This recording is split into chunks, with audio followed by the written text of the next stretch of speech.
Hey there, folks. How you doing? Welcome back. We got the old setup here. I'm no longer in my garage. Hope you enjoyed the garage streams. I'll probably do more of them, but I gotta. That setup was completely ad hoc. I got a lot of shit I need to organize. I just piled everything on top of shit I was organizing, so that's not exactly a permanent setup. But anyway, welcome back to the real setup here. This is the News Underground. I am Abandoned Nihilism. We're going to jump into Palestine, Israel, news. As predicted, it's heating up.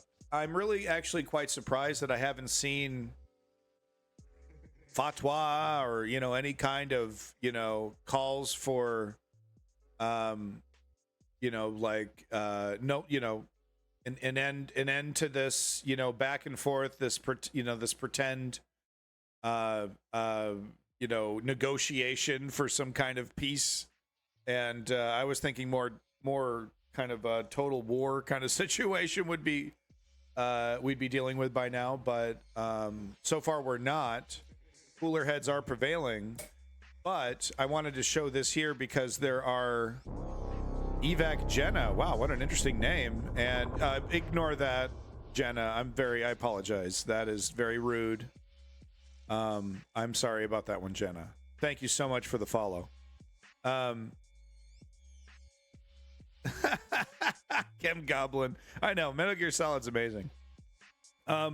Anyway, though, what I'm trying to say is that there are new extremist groups that are cropping up that are sick and tired of waiting for this pretend peace process to come to its logical conclusion, which is Israel just takes the rest of Palestine. I mean, how much more can it actually take at this point? I mean, honestly, where are the Palestinian people going to be living in 20 years if this keeps up? If Israel keeps up with the settlements, where are the Palestinian people going to be going? What's the logical conclusion of this? Yeah, by the way, welcome back, John Axel, Chem Goblin, everybody in the chat, all you lurkers out there. I see you. Lenny, thank you so much, Lenny. Welcome back, everybody. But, this is the logical conclusion of giving people absolutely no other choice. This is what happens. Okay? You don't... It's an interesting situation, right? Because you can't just sit here and say, well, then all their actions are justified then, right? Oh, their actions are justified. No, they're religious terrorists, right? They're screaming Allah Akbar and committing all kinds of atrocities against, likely they're going to start targeting civilians. As we saw in Chechnya, right? That seems to be a big favorite of Islamist extremists, is targeting civilians. It's a perfect gift for the authoritarian government currently in place in Israel. It's exactly what they need. It's exactly what they need to steamroll these people. All right, so let's get into it. These are the new extremist groups that are popping up in Palestine. The logical conclusion to an apartheid, an apartheid state that just no one wants to stop, no one wants to criticize. You're not allowed to criticize. I mean, don't forget, Cool it with the anti-Semitic remarks. You are automatically anti-Semitic for criticizing the Israeli government, immediately, no matter what the context is. So this is it. This is what happens. It really is. I mean, there was no other way. There's no other way. Ask yourself, is there any other direction this could have gone in besides violence? Right? And and let me tell you something. This is exactly what the Israeli right-wing government wants, because they want a boogeyman that's actually being a boogeyman, right? And there's the Ben Gvir extremist faction wants to finalize this project, right? They will, it's funny. I wish we could get an interview with them, because they'd probably just chuckle and laugh. You start talking about the peace process, right? Of course they'd be whatabouting. They never, Palestinians' fault. They never show up. They want to destroy Israel. They want the destruction of Israel, blah, blah, blah, blah, blah. Okay, enough interrupting. Let's get into it. Let's talk about a new generation of Palestinian fighters. Because some new armed resistance groups have emerged in the last couple of years. Israel has used massive military firepower to go after them and calls them terrorists. We will do what we can to fight the terrorists. These groups say they're fighting for freedom and against Israel's occupation. I mean, and ask yourself, does he have a choice? You know, does this guy have a choice? I don't really think he does. Israel isn't, I mean, I guess the alternative would be, like I've mentioned, like go full Gandhi. But I try to put myself in the Palestinians' shoes, and I'm like, would I allow a tank to roll over me? Would I allow a policeman to beat me? Or would I pick up a gun? And would I fight back? Right? And I have to ask myself, what would I actually do in that situation? Right? Because it would be kind of interesting to see the Israeli government justify its brutality if the Palestinian people just literally did not resist, and only resisted in non-violent ways, like Gandhi did, right? Like blocking a road or something, and then just refusing to move and allowing themselves to get beat and shot. And well, Iran, probably, Lenny. It's probably Iran. Let's not get it twisted about what's happening over there. But, and I'm not trying to do like a Russia, NATO kind of thing, like, NATO, like, but I mean, honestly, though, there is a clear aggressor here, and that is Israel. And Israel has never been interested in anything other than slow creeping expansion into Palestinian territory. I am curious about the end result. You're pushing, you're proverbially and literally in some cases pushing an entire population into a corner. Am I really supposed to judge these people when they lash out? Knowing full well that if I was born in Palestine, I'd be doing this shit, probably. Because I'm not going to stand for this. I'm not going to stand for some big fucking bully push me out of my land that I've literally been in for hundreds of years, dude. Some fat New Yorker, technically Jewish, comes in, takes my home. We've all seen the footage, right? If I wasn't going to take it, someone else was literally what he said, right? What would I do in that situation? Would I just let it happen? I don't fucking think so. Not me. I don't know about you, and I'm not trying to judge anybody, but when you take an objective look at what Israel has done to Palestine, and I hope they show the map, right, of, Israel being founded and then expanding and absorbing larger and larger parts of Palestinian territory. When you look at the objective, what is objectively happening, it's hard to be like Israel's the victim here. And that, all that needs to be done is Hamas and all these other groups just need to chill out. And then everything will be peachy keen and the peace process will proceed, and then, but the question is, okay, does Israel give back all that land they stole? Oh, we didn't steal it. We settled it. Okay. So now we have to litigate the definition of theft. Yep, we have to do that. Meanwhile, we're just going to live here and, kill anybody that tries to take it back. Use our military to protect our ill-gotten gains. Right? An objective view of the situation. I'm pretty sure I'd be picking up a gun. I'm not going to sit here and lie to you, man. So who are these armed groups? How have they come about? And what are they fighting for? Fighting for liberation. And God, okay, and all let's start that, by looking at Israel's occupation of Palestinian territory, because it helps to explain what these new See, thank you. I'm glad they start right off the bat with the fucking map. Excellent. armed groups are resisting against. Israel's occupation has been in place for 56 years and is considered illegal under international law. Israel enforces a total blockade on the Gaza Strip and has ultimate control over the West Bank, even though some areas there are officially administered by the Palestinian Authority, or the PA.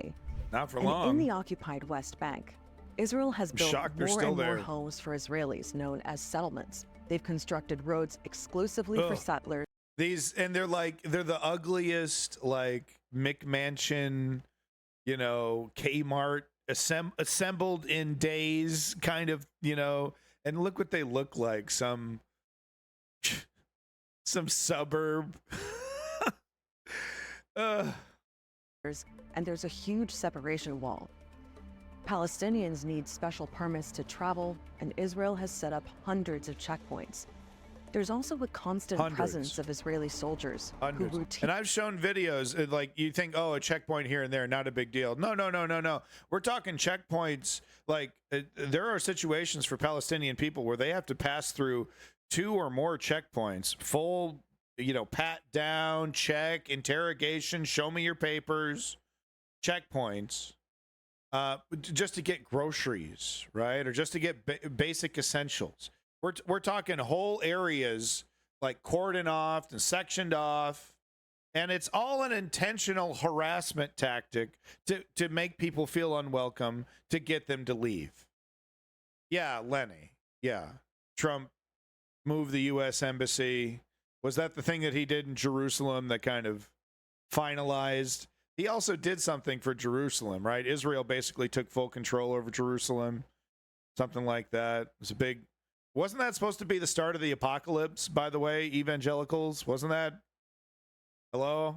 Right? Wasn't that supposed to be the... What do they call it? The resurrection? No, they got a funky name for it. I can't remember the name for it. Right? When everyone fucking dies and like their clothes fall off. Left Behind was the movie.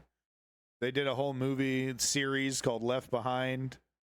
Wasn't Jerusalem like becoming like unified? Wasn't that supposed to start the beginning of the apocalypse?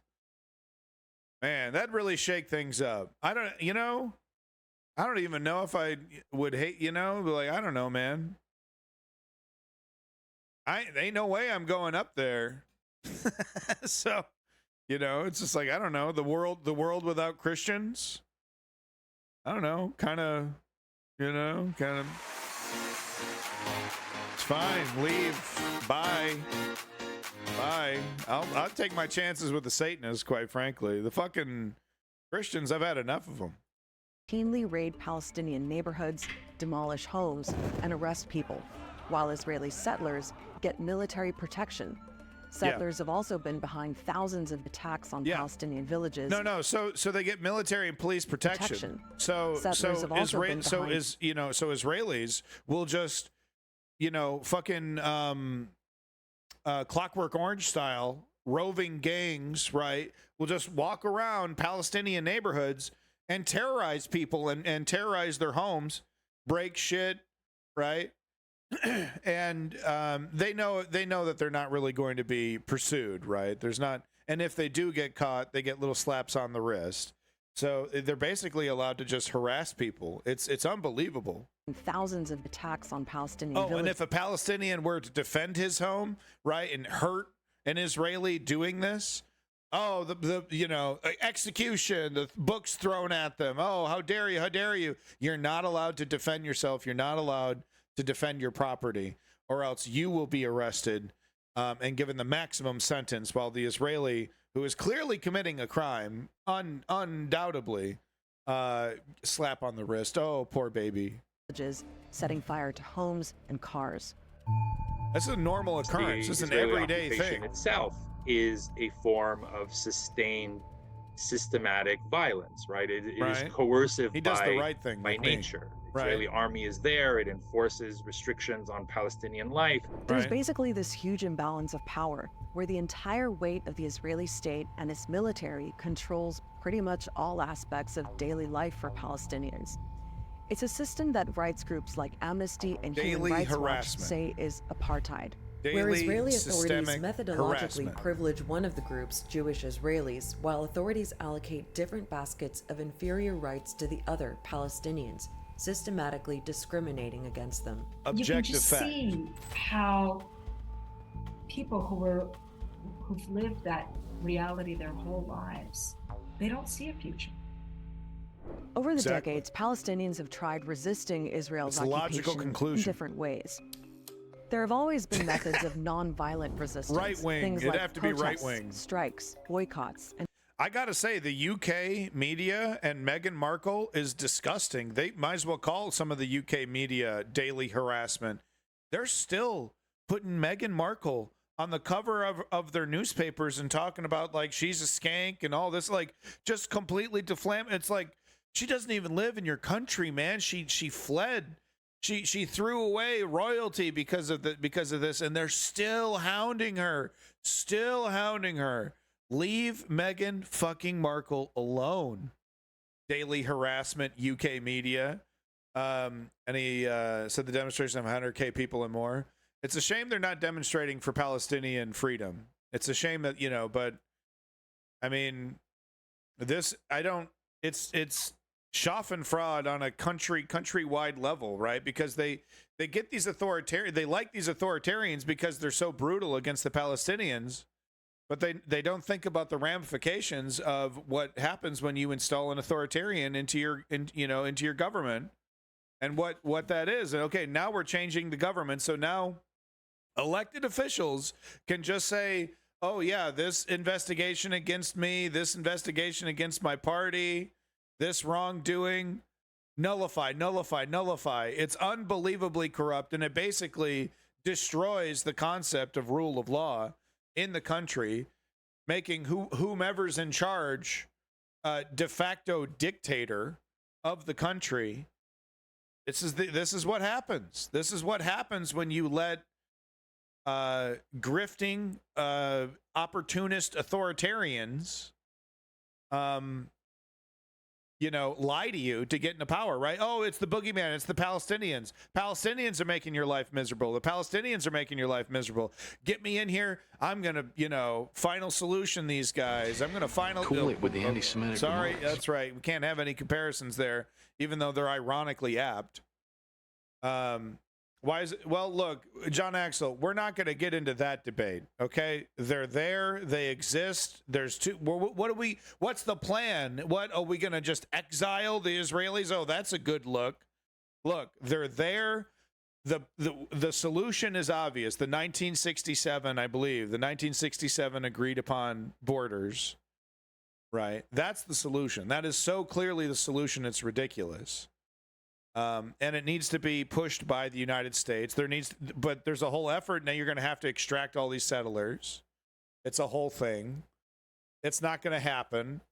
Israel is too useful to the West because they want to fight a war against Iran. It's just the Palestinians are just caught in the middle here. and campaigns to build international support for the Palestinian cause. We've tried everything as Hello. Palestinians. There is the daily form of resistance of refusing to accept what Israel puts ahead of you. So, for example, checkpoints. It would be so easy for Palestinians to just stay within the ghettos that Israel has created, but instead Palestinians resist by Welcome back, Al insisting on Rakabi. going through those checkpoints.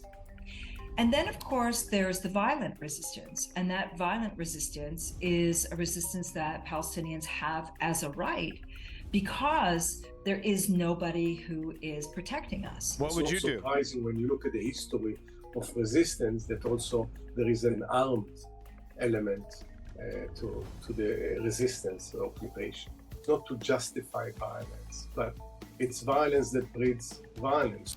And there's been a lot of violence. According to the UN, more than 6,300 Palestinians have been killed since 2008. And there have been more than 400 Israeli military and civilian fatalities. Now, over the years, armed resistance groups have been set up, and they've usually been linked to political factions. Fatah, for example, is the main party of the Palestinian Authority and has traditionally been in favor of negotiating with Israel. They have an armed wing called the Al-Aqsa Brigades. It's a network of fighters that emerged Chem Goblin, look, you're a young person. It's incredibly insulting. Okay. There is literally fucking nothing I can do about getting older. It is beyond my control. Stop making me feel bad for it, Zoomers. Well, I don't know why the Zoomers do this. You don't think your ass is gonna get old too? You don't think I see my fucking flabby jowls? You don't think I see my fucking double chin? Man, leave me alone. I have zero control over my age, man. What am I doing? You want me to get fucking surgery? Get my fucking lips all blown up? I am sick and tired of the Zoomers age shaming all over the internet. Leave old people alone, Zoomers. I can't, it just makes me just like, can't wait for Zoomers to get old. I can't wait for you to turn 30 and then your body just stops doing the shit you used to enjoy. Goddamn Zoomers, man. In the early 2000s, and they've carried out attacks on Israeli soldiers and civilians. Lenny. The other main group is Hamas, which is in charge I'm of just Gaza. giving you shit, It Ken has Goblin. a political wing but thank you for and feeling an bad. armed wing, known as the Al-Qassam All right, Brigades. let's get back to it. Which carried out several suicide bombings in the early Al 2000s, Rakabi, right? and is often behind the rockets fired from Gaza into Israel, attacks that have killed civilians. Okay, let's repeat this. This is important information. This is how this is the extremist faction, how it breaks down politically within Palestine.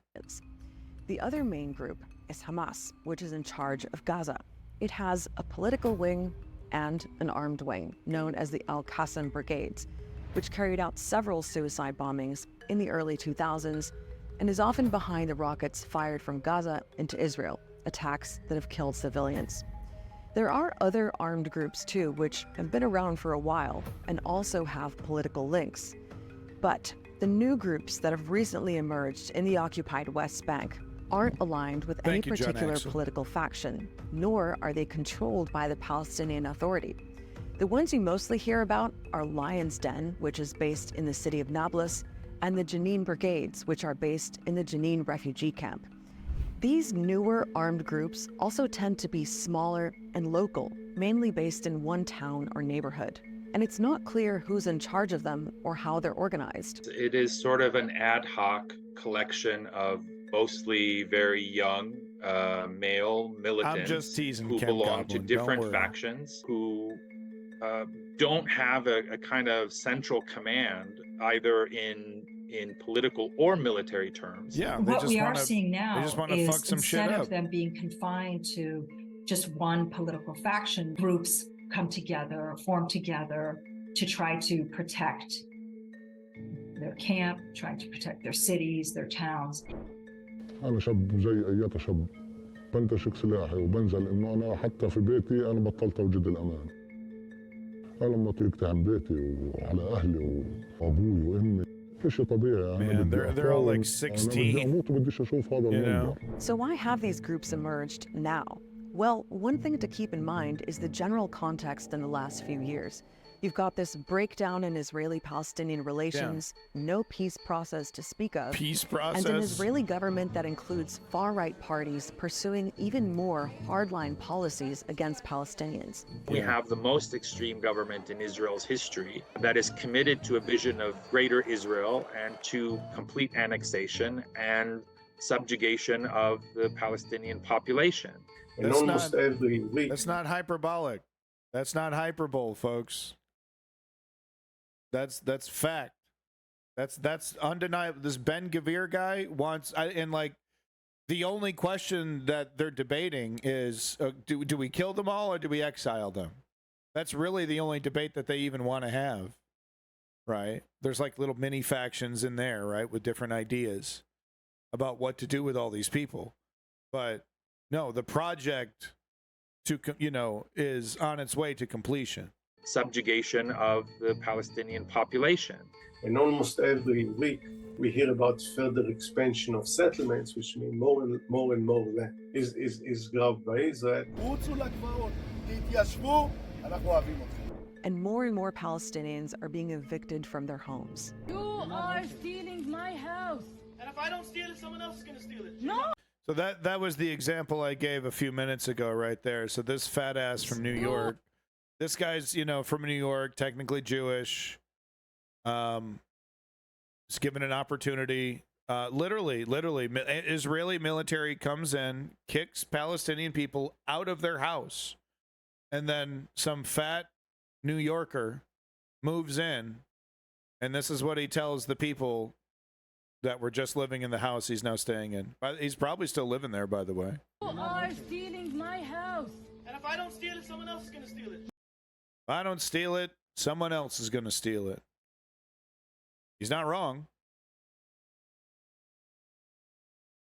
He's not, but you know, he's not wrong. It's just the cold, hard reality of it.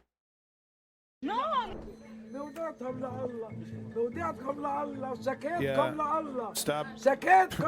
Maybe that's your problem. Maybe that's your fucking problem, right?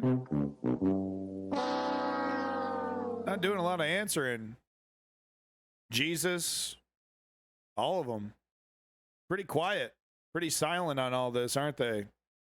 Just have faith, I guess, right? So convenient. Man, whoever came up with that concept, faith. Man, marketing genius. Instead of Israel being held accountable, it's getting worse. That's the Israeli context. On the other side, He's you've got busy the in Palestinian Ukraine, Authority, yeah. which has become pretty unpopular. It's criticized for things like corruption and for cooperating with Israel on security and intelligence. Wonderful name. 63% of Palestinians see the PA as a burden rather than an asset, and 77% want the president of the PA, Mahmoud Abbas, to resign. Yeah, I mean, this makes perfect sense to me, because what has the Palestinian Authority done for anybody? You know, the idea was that, well, okay, they're going to at least get us a deal, and then the violence will stop. You know, okay, fine. I mean, like, the Palestinian Authority has on multiple occasions agreed to new borders based off of, thank you for following. Boy, the loves to eat ass is really kind of embarrassing me now. Might have to change that. Unless you do. I'm not trying to kink shame. I'm sorry. But yeah, I guess the whole idea was that the Palestinian Authority was, you know, going to end the violence. But we do. Zoomers do love to do that, okay? And no, you know, no bidets. Y'all motherfuckers disgusting. 63% of Palestinians see the PA as a burden rather than an asset, and 77% want the president of the PA, Mahmoud Abbas, to resign. He took office in 2005. It was supposed to be a 4-year term, but there haven't been elections since. He's now...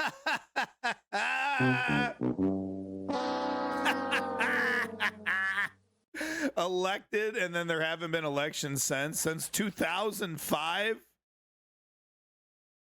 Wow, dog. It was supposed to be a 4-year term, but there haven't been elections since. He's now 87 years old and is seen as increasingly ineffective and out of touch. So people are viewing the government with a great deal of not only skepticism, but anger. It's so much so that when members of the government are going out into the streets, just resign, they're being yelled at by ordinary citizens who are saying, "What are you doing to protect us?" Now you have 18, 19-year-old Palestinians who are saying enough. Our parents and grandparents' generations have failed, and so we need to take matters into our own hands. Are they wrong? Is there an international community hiding, waiting in the wings that's going to pop out and start helping the Palestinian people? No. I mean, there are liberals and progressives in every democracy right now, right? You got Ilham Omar and AOC making passionate speeches for the Palestinian people. It's not enough. It changes nothing. You know, Joe Biden government has shown no interest in changing anything that the Trump administration did when it came to Israel. Israel is still finger wagged, right? It's still, oh, you naughty, naughty Israel, stop being so bad. And then just, the crimes are committed every day, expansions to the settlements, nothing stops. Yeah, no, if I was born in Palestine, and they have access to the internet. It's not like they have access to the internet like we do, but they have access to the information outside of Palestine. Okay, it's not like it's a medieval civilization living 300 million years in the past or something, stuck in time. No, they see how the international community is treating their country, right? They feel the silence. So I honestly don't see any other direction here, and I think this is exactly what the Israeli government wants. They want an increase of violence. واحنا نقوم على حماية المواطنين في مخيم جنين وأهالينا في مخيم جنين على حساب أرواحنا. In the last year, groups like Lions. I really do doubt it. I doubt it. Egypt's going to go to war for the Palestinian people? No. That's the thing about it. Because at the end of the day, geopolitically, Palestine offers very little. And the Jenin brigades have claimed responsibility for attacks on Israeli soldiers and civilians, mostly in the occupied territories, but also in Israel. And Israel has responded with a huge amount of force.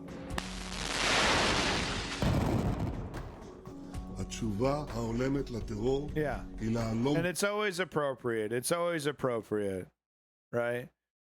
A rocket that kills nobody is responded to with a fucking Moab that demolishes a whole building. And whoops, it just so happened to hit a hospital too. Whoopsie daisies. It's all appropriate. All right. Like I said, the only thing being debated right now is what do we do with everybody? Right? Because they want this. They want a war. They want a full-blown excuse, right, to just roll in there, man. They're ready. They're ready for it. They want it. I guess there's two questions. What do you do with everybody, and then what do you do when it's done? Who's the boogeyman when it's done? Right? That's another question. Who is Ben Gvir without the Palestinian threat, right?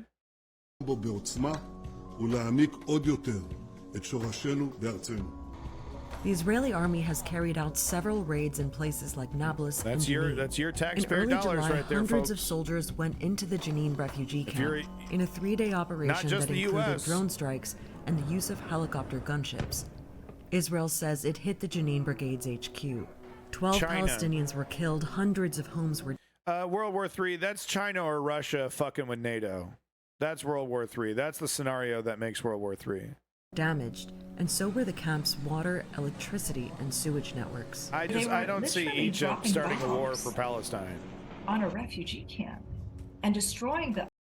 Yeah, listen to this. That's so true. They were literally dropping bombs on a refugee camp and destroying the infrastructure. That's exactly it. They got these people cordoned off, man. They've blockaded at times. They lift them and remake them. Just to confuse people, I guess. I don't know, just as another form of harassment. But they'll block cooking oil and other essentials from getting into medicines from getting into Palestine, right? And I mean, these places they're not thriving, is what I'm trying to get at. They're basically a refugee camp. Infrastructure. We still hear the same mantra about Israel having a right to defend itself. But we don't hear anybody saying that Palestinians have a right to defend themselves. No, exactly. Or that Palestinians are in need of protection. No, and the documentary I'm going to be showing next is going to get into all that. I mean, it's not hyperbolic to say that this is not the peace process is a joke. The peace process is a joke in the halls of Israeli government. It's a cycle of violence that's only getting worse. In 2022, Israeli forces killed 151 Palestinians in the West Bank. Palestinian armed groups killed 25 Israelis in the occupied territories in Israel. Now look at the numbers for 2023, and we're only halfway through the year. Yeah, and they want this. They want this. They want an escalation in violence, and it would be a gift wrapped present from Allah, or what, Jesus? Who's God? Who's the head honcho in the Jewish religion? Yahweh.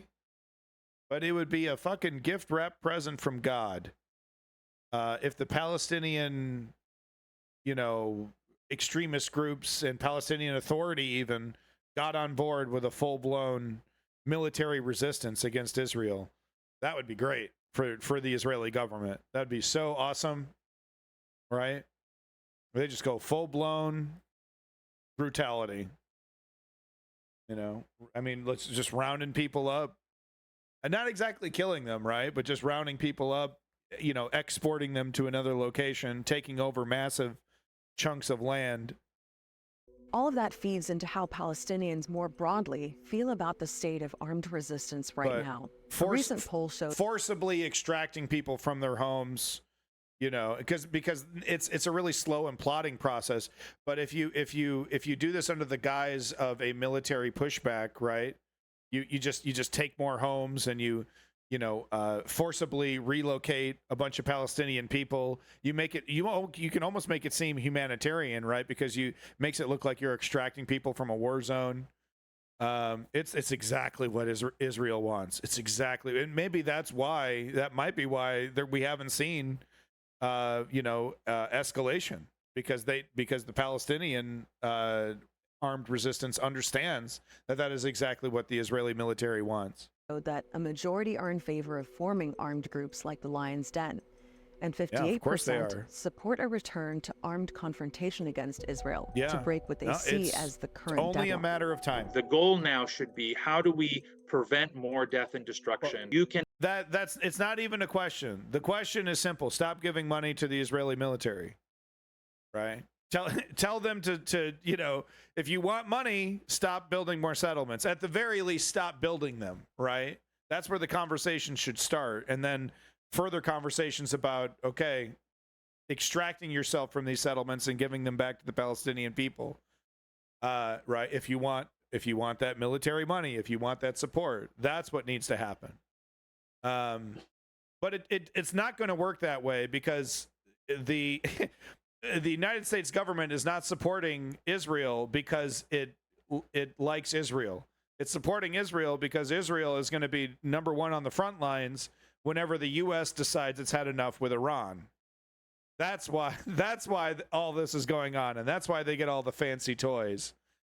Because when shit really gets heated with Iran, it's the Israeli military that's going to take the brunt of it, at least initially.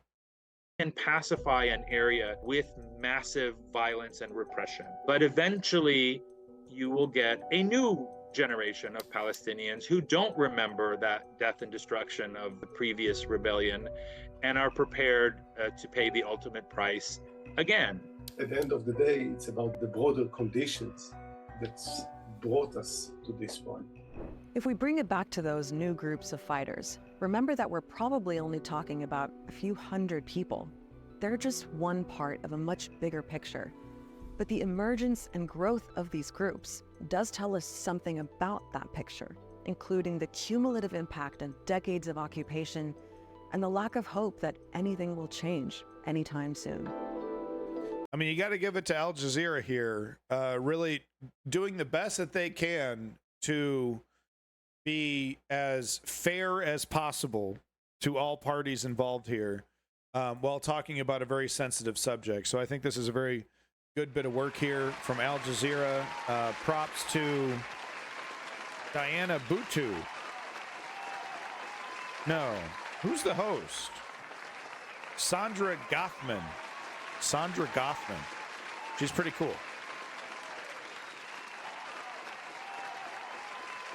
Want to be elected? Yeah, I mean, AIPAC will hook you up, right? They'll fill your pockets. All right, folks. This is a beefy one, but look, I've been neglecting the Palestinian people. I feel like I am obligated. I will do my best to not interrupt and elongate this any further. Because that one was an 11-minute video, but I've already gotten all my points out about how I feel about Palestine, about Israel, about the situation. So I'm going to try to stay a little more quiet on this one but I wanted to do this because this is just a full explanation of the Israeli-Palestine situation. It's, it's a German documentary, right? So it's not even Al Jazeera, it's not even Western, right? It's totally separate. So it's a unique perspective.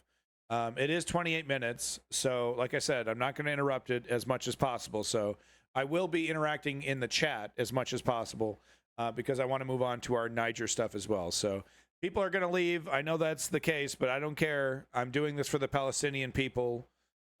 This is long form. This is what long form journalism is like. Hassan doesn't have time for shit like this, but motherfucker, I do. So we're going to get into it. And I'm going to try not to interrupt this as much as possible. If the baby cries or I have to go take a piss or something, I might have to get up and pull an XQC. Yeah, thanks for the content. Bye. I might do that. He does it. He does it and he gets $1 million.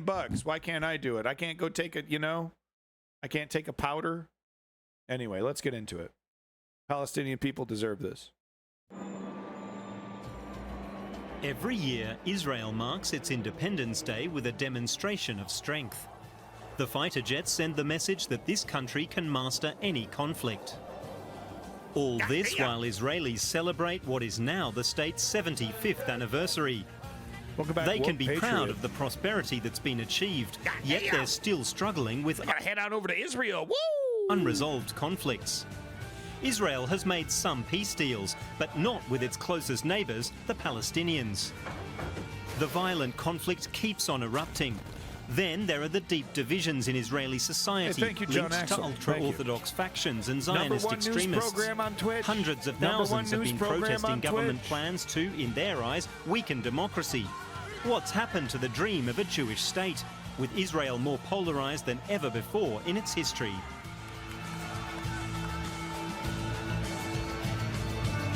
The promised land, question mark? Not really. Bit of a mess. Yo, welcome back, ROB. Thank you for being here. They're Israelis, but they live in the occupied West Bank. New settlements like Kedumim, close to Nablus, are set up each year, widely considered illegal under international law. The Israeli settlers now number over 700,000. Should have moved to Utah instead. So when I came here, there were maybe 100 Jews. I see here 2 million Jews. I see here 3 million Jews. Many more millions of Jews. This is my vision. We're on the road with Daniela Weiss, one of the early settlers here and a lobbyist for settlers' interests. She co-founded Kedumim, one of the first Jewish settlements, in 1975. The activist has been vigorously promoting the Jewish settlement of the West Bank ever since. It's a miracle what I see in front of my eyes, because these are... I'm sorry, but what do you think this person thinks about the Palestinian people? Do you think she's going to have a fair and human response to the Palestinian people and their plight? New trailers for new families. Cool it with the anti-Semitic remarks. Can't point that out, no right? camera is the first to see it. The new illegal outpost is called Ori Ad and was set up by a handful of families in double quick time. The settlers have to be fast. Sometimes the Israeli army tries to clear such outposts. Arbel Zak is pregnant with her 5th child. With her husband being in the army, she's doing this almost single-handedly, but with utter conviction. We're clearly on Israeli territory. Of course, it's strange to see a house like this. You probably wouldn't want to live in it with no electricity or water. The settlers have no qualms or doubts that their appropriation of the land might be unjust. The reasoning is religious. We got the word from God to our forefathers, to Abraham, Yitzchak, and Yaakov, to Abraham, Isaac, and Jacob, that the land of Israel will be given to the offsprings of the forefathers of the Jewish nations forever.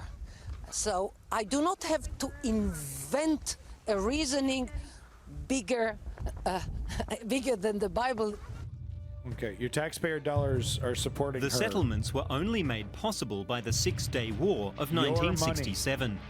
Of all the wars waged between Israelis and Your Arab money nations, supports her. this has had the biggest legacy.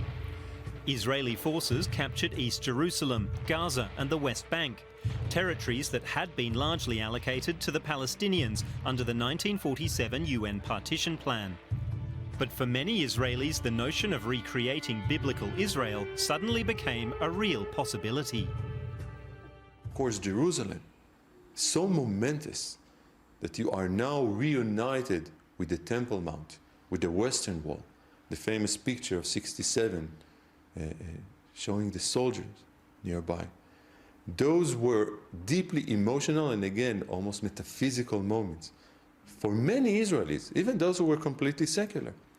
We are reviving a certain kingdom that was truly lost 2,000 years ago. Over the years, as the occupation assumed permanence, the likelihood of a peaceful two-state solution has become increasingly remote. Oh, please. Instead, more and more ultranationalists settled in the occupied territories, and today they're more determined than ever to spread their missionary vision of a greater Israel. Holy Lands topic. Yeah. In this vision of a Palestine. Jewish-dominated theocracy, Palestinians only play an at best subordinate role. People who do not accept the fact that they will never have sovereignty in the state of the Jews, in the land of the Jews, they will go to Arab countries where they can live under Arab sovereignty. It's a very clear formula. So- It says in the Bible, and so I live. It says in the Bible. It says in the Bible, we can victimize Arab people and kick them out of their land. It clearly says it. Really? No shit. What a Bible. Live by it, and Jews live by it. Daniela Weiss categorically denies that the settlers too are guilty of violence in various forms, not just the Palestinians. My people, I mean the Jewish people, are not violent. They never preach violence.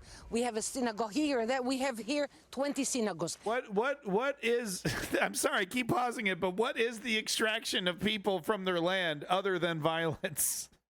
Synagogues, all that you hear here. You're is kicking them out peace, at the peace, point of peace, a gun. peace. So, and there was no pogrom from the side of Jews. We drive through Hawara every day. Myself, my children, my great children, my grandchildren, all the family. Never did we have thought of causing any harm. On the main road between Wow, Nablus man. and Ramallah is the town of But they're holding this land at the end of a gun. Hawara, now a hotspot in the Israeli-Palestinian conflict. Bananas. Israeli troops patrol the streets and control the important junctions.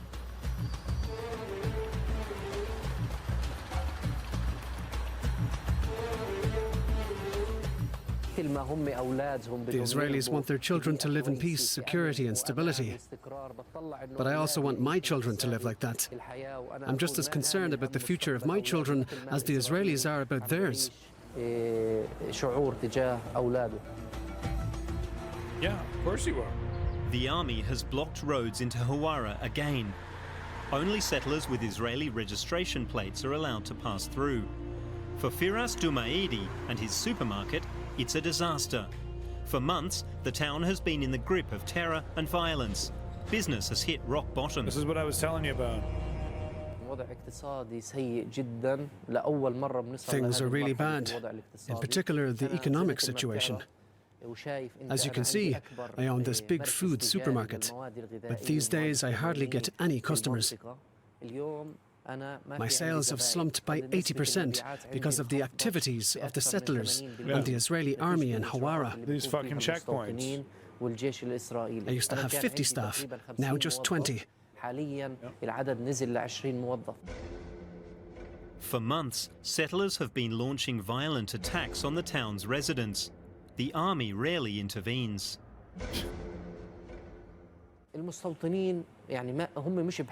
The settlers don't need a reason to attack us. Sometimes they just throw stones at us for no reason. What happened in Hawara was a reaction to what the Israeli army and the settlers have been doing. A year ago, we had good relations with the Jews and the Israelis. Yeah, El Rakabi. Yeah, I mean the license plate thing. That is one of the hallmarks of an apartheid government. On the other hand, there are the brutal terrorist attacks carried out by Palestinians. 2 settlers were murdered here in the middle of Hawara at the end of February, which a lot of people here say was understandable. The attacks were a reaction to Israeli actions against Palestinians. Many people have been killed by the Israeli army in Nablus and Jenin. Plus, the perpetrators didn't even come from Hawara. There we go. If I have After to that step attack, away, the escalating violence I'm still exploded. watching the chat. An angry mob of settlers rampaged through Hawara in retaliation. Stones were hurled at homes and businesses. Dozens of cars and buildings were torched. Local residents were hunted down. The violence left 1 Palestinian shot dead and about 100 injured. The Israeli army completely lost control or didn't want to intervene, while saying that it tried to save lives. No. One Israeli officer described the events as a pogrom. Man, they keep saying pogrom, dude. Surveillance camera footage shows settlers trying to set Firas Damaedi's home on fire. Stop using that word, please. Even weeks after the violence, the damage is still clearly visible. Getting too comfortable with the word pogrom, When yo. we tried to put out the fire started by settlers, the Israeli army attacked us with stun grenades and tear gas. The soldiers saw it all, but they didn't do anything. No, they just The let next it day happen. they came to me and said, "Why are you here? You should return to your own country, Jordan, or to Saudi Arabia." Right? He was born here. Those were the words of the army. They're It's insane. a conflict that affects the innocent and the guilty alike. Shit, But he's violence ready. breeds violence. Yeah, he's it ready. seems impossible to lead a normal life. Firas Dumaidi doesn't see any long-term future here for his business, his family, or himself. No, no one's coming to save Palestine. I'm really worried for my children. I don't hold out much hope for them. I'm stuck between a rock and a hard place. Either we leave the country we were born in to protect our children, or we sacrifice our children so we can stay in our parents' and grandparents' homeland. We are prepared to do that. Israel is trying to terrorize us into leaving this country.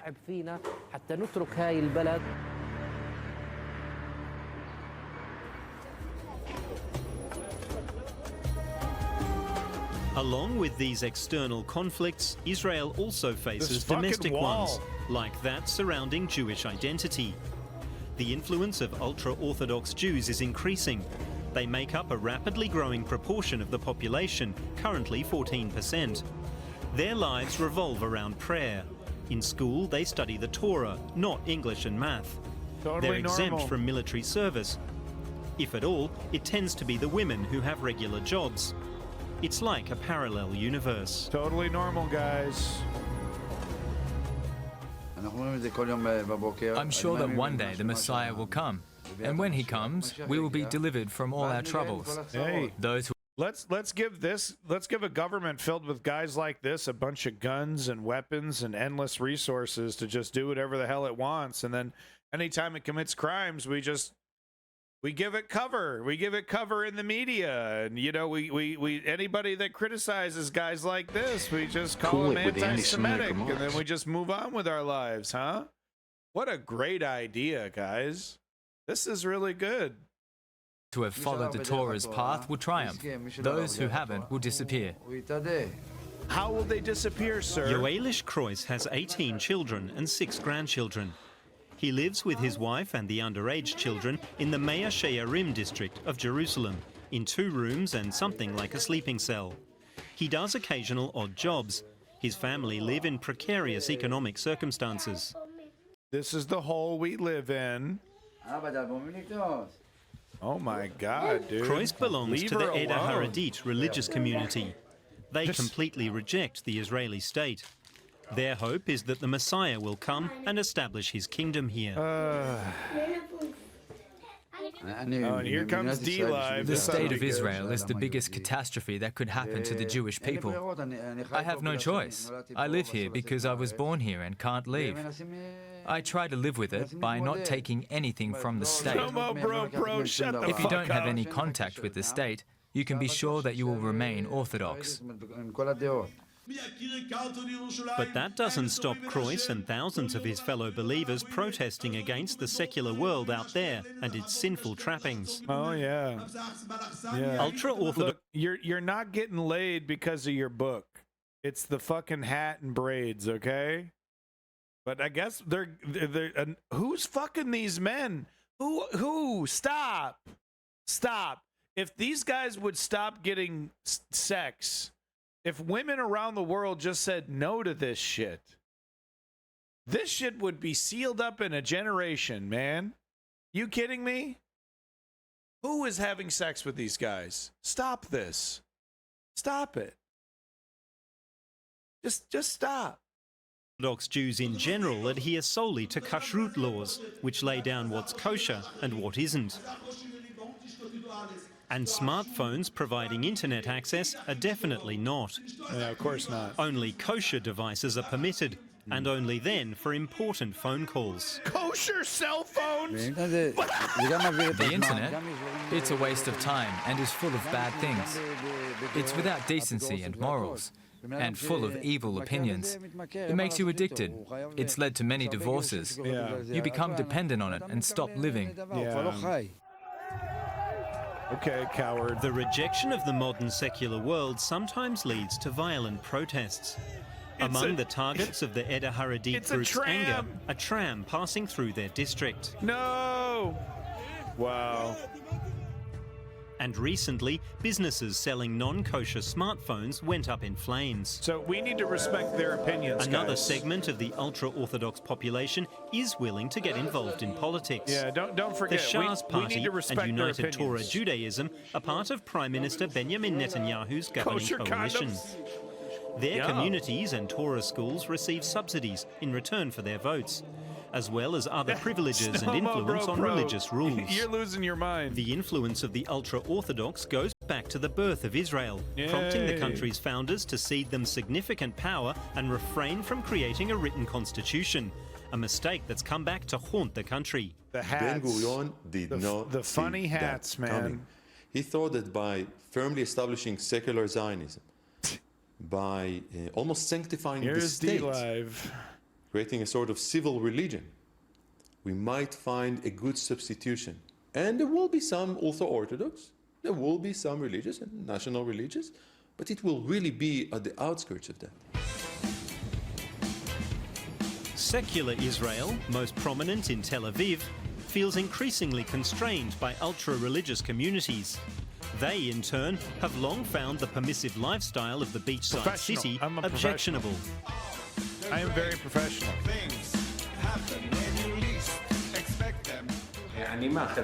I wish the state of Israel would be governed by more women and gay men, because neither we nor women are usually interested in war. On its 75th anniversary, I wish the state of Israel more tolerance and Tell that to willingness to Hillary accept Clinton, the opinions but- of others. Oh my God. Provocative. Roy artwork. and Ohad have been together for 14 years. The couple run a bridal fashion business in Florentine, one of the hippest districts of Tel Aviv. Ohad got the idea 12 years ago when he started working as a personal shopper for brides, acting as their right-hand man, looking after the dress, makeup, jewellery and hairstyling. Now, wedding dresses are the main focus, but not just any old designs. Oh yeah, Al Rakabi. Yeah. Because they're not allowed We've to taught operate brides to any become smart machine, brides. right? Our studio has the most expensive dresses made by Israeli Literally not allowed designers. to do anything. We sell them at half price. He's like, could you accidentally turn on the TV as well on your way out? Could you also accidentally microwave some food for me? Whoops. Whoops, I accidentally microwaved some food and turned on the TV, big guy. Have yourself a good one. Oh, thank God. Instead of the dresses being worn once and then ending up in the trash, they get worn a second time. Oh, I like that idea. Their second line of business is Oro, a counselling firm for shared parenting. Oh, that's a good machine. Roy and ThinkPad. Ohad bring together men and women who want to have a child Mid-range. without being in a relationship with one another. After artificial insemination, mother and father take turns Like an raising their X1 biological model. child. That's great. No, I love to see it. Marriage is a model that's losing relevance. Nowadays, we realize that getting married and having children don't necessarily have to be connected. Straight to hell. With their children, Renee and Ray, the couple also actively practice the shared parenting model. 2 fathers and 1 mother taking turns to take care of the kids. Everyone's happy. There are 2 biological fathers. Gal is the biological mother of both of them. Ohad is the biological father of Renee, and my I'm God. Ray's biological father. Look what they're doing to traditional marriage. Oh my God. That's not a problem in their immediate social environment. They're grooming these children, grooming I'll these ask the kids, trying to kids. teach them. Does anyone at kindergarten think it's strange that you have a father and a father? Yet violent hostility is increasing around the country. Homophobic views have become socially acceptable. Gonna teach them the alphabet next. In our liberal Tel Aviv bubble, we don't feel it as much. Though last week, homosexuals got their windows smashed and gay pride flags were burned. Got a long way to go. We have to fight so we don't lose what we have achieved. There are religious groups who want to roll things back. So much complication. They want to repeal liberal laws. Just be They a want to introduce rabbi at therapy that to point. convert gay people. And they don't want to fund medication for transsexuals. Or anything else that we have achieved. Well, look what you're doing to kids. You're teaching them apples and oranges. Above all, And the Roy and alphabet? Ohad are proud of how far they've come, Clearly both personally and in Israeli society. See? Yeah. I bet they're telling that kid every single day, you have to be gay, you have to be gay, you have to be gay. I bet you that's like his nursery rhyme when he goes to sleep, right? Meanwhile, I show video of conservatives literally trying to like hypnotize their children. You're a straight white boy. You're a straight white boy. Remember that video? Yeah, look at this groomer over here. Clearly wants his son to be a flaming gay guy, obviously. So obvious. I bet it's funny when a gay guy raises like a straight boy. They're like, ew. They're like, he's like bringing home girls. They're like, ew, gross. They're like, they're having straight like sex in our house. Ew. It gets all awkward. Lenny, he's not happy. He's not happy. He's part of the gay agenda. We're a central pillar of Israeli society. We have put down roots and serve in the military too. We're an important part of the Israeli mix. Kibbutz communities are also part of the Israeli mix. This is Yaron in the northern tip of Israel. The hills on the horizon are part of Lebanon. Founded in 1949, Yaron is almost as old as the state of Israel itself. Wow, look And at one that. of the few kibbutzes Old that have made the tractor move equipment. into the modern era. I wish Israel to grow and succeed and to bring good things to the people that live Are you here. serious, Al Rakabi? Regardless their They religion, gotta pick the their veins faith. out? Simcha Shor runs a startup in the middle of the kibbutz. He wants to revolutionize farming worldwide. His drones can identify pests or errors in irrigation or the use of fertilizers, that's a and can even be headlopper. used for Bro, spot get that thing spraying away with from me. pesticides.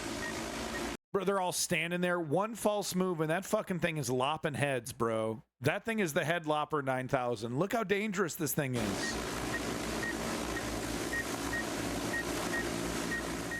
Agriculture is under a tremendous revolution of robotics and artificial intelligence. One slight Today, people walk in the fields, bro, and and you're they lopping see some heads. plants, 100 plants. A drone can cover millions of plants in 20 minutes. True. So we can look at agriculture like never before. The startup is housed in the community's old cowshed.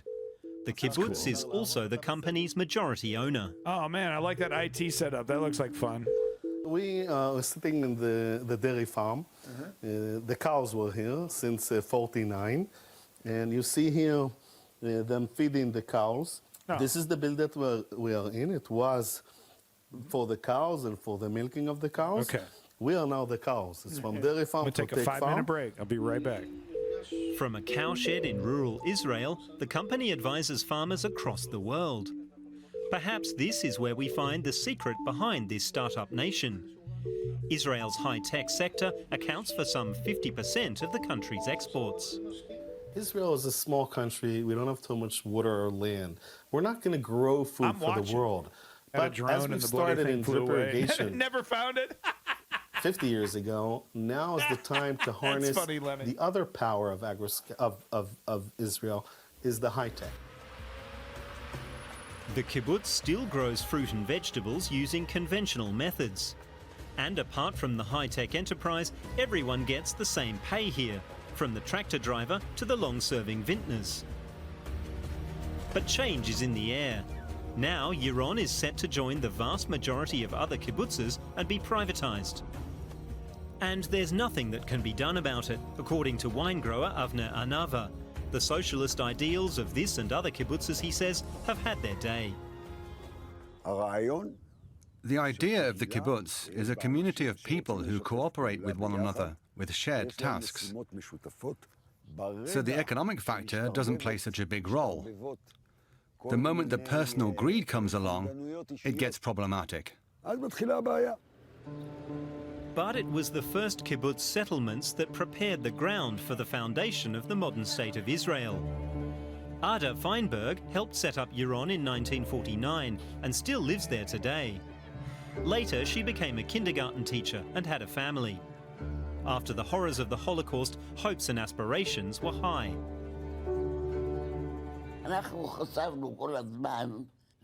We've always thought that we weren't just founding a kibbutz, but a state. Because the people of Israel needed a state, just like every normal people. We hoped for a socialist state, a good and noble state. But as it celebrates its 75th anniversary, this is a state that risks losing its good democratic core. Israeli society is fragmenting. Hundreds of thousands have been holding weekly protests against government plans to dismantle the separation of powers. People from all walks of society, judges, civil servants, business people, retirees, students, soldiers. Never has such a broad base rallied behind a common goal like this. Many had never attended a demonstration before. But this is about nothing less than democracy itself. The goal is to live in a country that blends Western democracy and liberalism with Jewish values, blends them together. It works great until somebody tries to break it apart. Israel Shafir could have just withdrawn to his retirement residence in Beit Uziel and do what the 70-year-old pensioner likes doing most, tending to his olive trees with his grandson Matan. Shafir, or Reilik as he's popularly known, is a highly decorated former fighter pilot and commanding officer. He spent decades serving a country that is now falling apart. The ideals and the social cohesion may break into ideas that are not connected together, like liberal democracy with authoritarianism, theocracy, orthodox theocracy, or even development of Messianic Judaism. Oh, Reilik took. Oh, how dare you! Cool it with the anti-Semitic remarks. Guess he's one of those self-hating Jews, huh? Part in many air battles for Israel. Now he once more feels a sense of duty to fight for his country. As a fighter pilot, your DNA is to take off and stop any threat coming from the outside world into the country. And now, I'm 70 years old. There's a threat to this country. This time it comes from maybe within, but the DNA stays the same. See, you can be progressive well into your twilight years. Isn't that right, Lenny, and all the other, wiser folks of the audience? Just the idea that you have to get more conservative as you get older is a myth, right? It's a myth. There's no excuse for it. I'm sick and tired of people making excuses for people that should know better. This conviction that has now led Raylik and his former comrades to join the protests on the streets of Jerusalem or Tel Aviv at least once a week. We are here today to support the Supreme Court and the judicial system against destruction that is planned by the coalition, which plans to change the structure. They lost, by the way. How Israel is run. The government is indeed intending to fundamentally alter the judicial political balance of power. Welcome back, CO2. Under the plans, a majority of Knesset members would be able to override any Supreme Court rulings. The government, with its ultra-nationalist and ultra-religious factions, also wants to control judicial appointments. Yeah. So, the impact would be dramatic. Does that mean that it can't be challenged on war? Coalition, especially the leaders of this coalition, is to eradicate Israel's democracy. There will be no democracy if they succeed. No. In Israel, as you know, the only check and balance that you have is the Supreme Court. We have nothing else. Eradicate that, and there is no democracy. No, it's done. Clearly, the establishment of the state in 1948 had a further shortcoming. David Ben-Gurion and Israel's other founders omitted certain checks and balances in the separation of powers. A written constitution, a second chamber, a constitutional court. How could that happen despite the appalling example of the Nazis and their rise to power after abolishing democracy by democratic means? Cool it with the anti-Semitic remarks. Zionists felt that in some ways they are immune to that.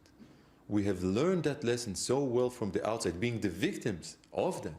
How on earth is that even thinkable that we will do the same? But of course, that is a fantasy. We are all humans and we are all flawed. And yet Israel's democracy has shown strength in this time of crisis. The protesters have won an interim victory. The government has suspended part of the planned judicial reform. But in another section, it still plans to curb the powers of the Supreme Court and limit the separation of powers. The protests continue. People know that the... And just to give you an example of just how fast things are moving, they released this. When did they release this? 11 days ago, they released this. The situation remains a precarious one. But events have also given rise to a sense of shared responsibility. So they've already lost Perhaps this. It's that over. will help to solve Israel's other problems too.